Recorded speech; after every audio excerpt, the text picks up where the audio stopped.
Yo creo que la Asamblea Nacional en este momento, Lucho, tiene una gran expectativa en cuanto a las acciones de fiscalización y legislación que nos compete. Sin embargo, usted nos ha mencionado sobre la calificación que tenemos. Calificación que en un grupo colegiado no puede ser individualizado.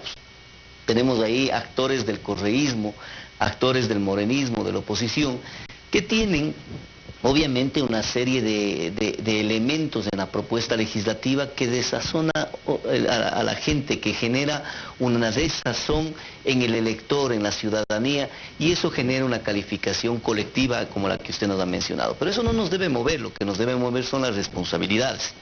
Y en ese contexto, por ejemplo, con Raúl Tello hemos planteado un juicio político al Consejo de la Judicatura, que forma parte también de aquella evaluación que en este momento se asusta por parte del correísmo, indicando de que el Consejo de Participación Ciudadana no tiene la potestad para aquello. Lamentablemente quieren desconocer lo que el pueblo ecuatoriano determinó en las urnas del 4 de febrero. El Consejo de Participación Ciudadana necesita, requiere, demanda de respaldo tanto en la Asamblea Nacional cuanto de la ciudadanía, y ese respaldo lo tiene con nosotros. En lo que hace que relaciona al Consejo de Participación Ciudadana, también se habla del que se llamará a que rinda informes la Corte Constitucional. Aquello es bueno, consolida la democracia en el país, desmitifica algunos aspectos que estaban allí intocables. Mire, la Corte Constitucional también es producto de una elección que no es transparente y a la cual nosotros permanentemente denunciamos a lo largo de este tiempo.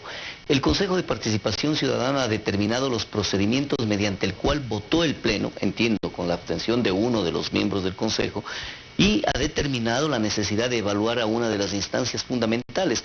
El asambleísta Fernando Callejas es quien lleva adelante también esta propuesta de que efectivamente se impulse a través del Consejo de Participación Ciudadana la evaluación de la Corte Constitucional. En principio, hay que entender una cosa, en principio la Corte Constitucional no fue electa por el Consejo de Participación Ciudadana, sin embargo la argumentación normativa toma en consideración de que existe un origen que puede ser lo que motive efectivamente que se haga la evaluación. El expresidente Correa, a través de su tradicional cuenta de Twitter, ha manifestado que es oportunidad que la Corte Constitucional verifique, se retraiga quizá lo actuado por la Corte, por el Consejo de Participación Ciudadana y su legitimidad. De manera que es bueno también observar qué dicen los asambleístas y los actores políticos de este caso. Yo creo que lo agenciosas que pueden ser la Corte Constitucional en este momento daría cuenta de la vinculación política que tendría con el expresidente Correa, algo que todo el mundo lo sabía. De hecho, creo que inclusive fue padrino y casó a uno de los jueces de la Corte Constitucional. Digo esto que más allá de los temas de carácter personal, también en la política y en el sector público hay que ser y parecer. No podríamos entender una Corte Constitucional como la que ahora rige al país, de carácter eminentemente interpretativo constitucional, con los números que acaba de dar Raúl Tello. Ahora sí, de esas 2.500 también extraerán, perdón, de esas 7.500 causas que falta, extraerán particularmente esta que al expresidente Correa y sus acólitos le requieren y le demandan una necesaria pronunciamiento de la Corte. Hay que entender solo algo. No solo la Corte Constitucional tiene vinculación con el expresidente Correa, todas las instancias de control. El doctor Yal, secretario privado, ministro de Justicia, ministro del Interior, y supuestamente garantizando que se haya justicia independiente. ¿Quiénes son los miembros de la Corte? Todos vinculados al correísmo. Y esa evaluación, bienvenido sea por Consejo de Participación Ciudadana. Uno de los principales factores que preocupa a la ciudadanía ecuatoriana es que no hay trabajo. Y no hay trabajo porque las fuentes donde se originan no tienen el respaldo necesario. Los impuestos siguen creciendo, la forma de financiar el Estado ecuatoriano no se ve con claridad. En este sentido, ustedes son asambleístas, los que generan las leyes. ¿Qué estamos haciendo por el Ecuador? ¿Qué leyes estamos haciendo por el Ecuador? Por el sector justamente que genera la producción y la riqueza nacional. La mejor política social que puede tener un gobierno, un país, es la generación de empleo. Nosotros habíamos propuesto eso en campaña electoral con Guillermo Lasso. Nunca me olvido que nos dijeron locos por haber ofrecido 1 millón de empleos Y obviamente eso generó que exista voces detractoras desde el otro sector que hoy en día gobierna el país. No se han creado las fuentes de empleo que el Ecuador demanda. 6 de cada 10 ecuatorianos está o en el desempleo, o en el subempleo, o en el empleo informal. Y eso obviamente genera una crisis social.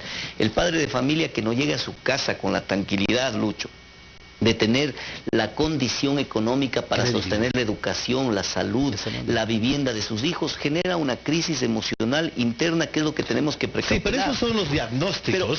Pero es que la función pública está dividida entre los legisladores y la función ejecutiva, que es el presidente, quien genera las políticas, tiene al ministro de Economía. ¿Faltan leyes o falta modelo económico? Falta modelo económico, pues si tiene a los mismos asesores económicos del correísmo que colapsaron la función pública y no permiten el desarrollo de la empresa privada.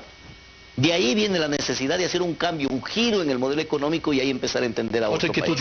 El tamaño del Estado.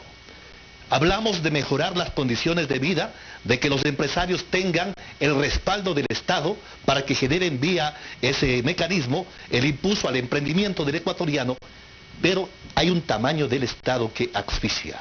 ¿Cuál es la visión que ustedes tienen al respecto? Muy brevemente. Mire, el modelo económico que implementa el gobierno nacional no es aquel que demanda hoy en día el Ecuador del 2018, no es aquel que demanda la integración en el mundo. Necesitamos más Ecuador en el mundo y más mundo en el Ecuador, y eso lo vamos a lograr únicamente cambiando el modelo económico, permitiendo de que existan empresarios que generen fuentes de empleo, que existe el apoyo del Estado, que el Estado no sea perseguidor, que no tenga un sistema de rentas internas, un Ministerio de Trabajo, un Instituto Ecuatoriano de Seguridad Social, que lejos de ser un soporte público para la ciudadanía, son instancias de persecución a aquel que emprende en el país. Si cambiamos el modelo, si cambiamos la concepción de cómo tenemos que interactuar entre el sector público y el privado, tendremos un mejor Ecuador. Ojalá aquello tengamos en los próximos tiempos.